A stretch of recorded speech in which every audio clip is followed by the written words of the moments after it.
ফ্রান্সে স্বরলিপি সাংস্কৃতিক শিল্পগোষ্ঠী প্যারিস ফ্রান্সের আয়োজনে বৈশাখী উৎসব উদযাপন করা হয়েছে। রাজধানী প্যারিসের নিকটবর্তী ববিনি মেরির হলরুমে ব্যাপক সংখ্যক প্রবাসী বাংলাদেশিদের উপস্থিতিতে বৈশাখী উৎসব এক মিলন মেলায় পরিণত হয়। আমাদের ফ্রান্স প্রতিনিধি রাসেল আহমেদ জানান, সংগঠনের সভাপতি নজরুল ইসলাম চৌধুরীর সভাপতিত্বে সাধারণ সম্পাদক শাকিল সরকারের পরিচালনায় অনুষ্ঠানে প্রধান অতিথি হিসাবে উপস্থিত ছিলেন সংগঠনের প্রধান উপদেষ্টা বিশিষ্ট ব্যবসায়ী সাত্তার আলী সুমন শাহ আলম।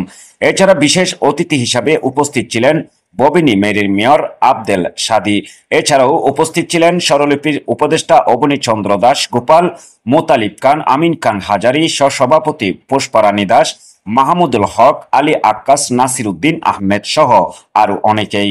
অনুষ্ঠানের দ্বিতীয় পর্বে যুগ্ম সাধারণ সম্পাদক খেপি চৌধুরী ও সাংস্কৃতিক সম্পাদিকা নিশিতা বড়ুয়ার যৌথ সঞ্চালনায় সাংস্কৃতিক অনুষ্ঠান শুরু হয়।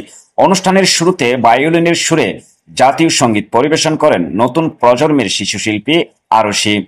অনুষ্ঠানের প্রধান আকর্ষণ ছিল পাবন দাস বাউল। এছাড়াও ছিল মিষ্টি বিশ্বাস সহ স্বরলিপি সাংস্কৃতিক শিল্পগোষ্ঠীর শিল্পীরা। অনুষ্ঠানের নাচে গানে আনন্দ উল্লাসে মেতেছিল অনুষ্ঠানে উপস্থিত থাকা সবাই। উপস্থিত সকলে বলেন, প্রবাসের মাটিতে এই ধরনের আয়োজনে আমরা বাংলাদেশি আমেজ পাচ্ছি। আমাদের মনে হচ্ছে এই যেন এক টুকরো বাংলাদেশ।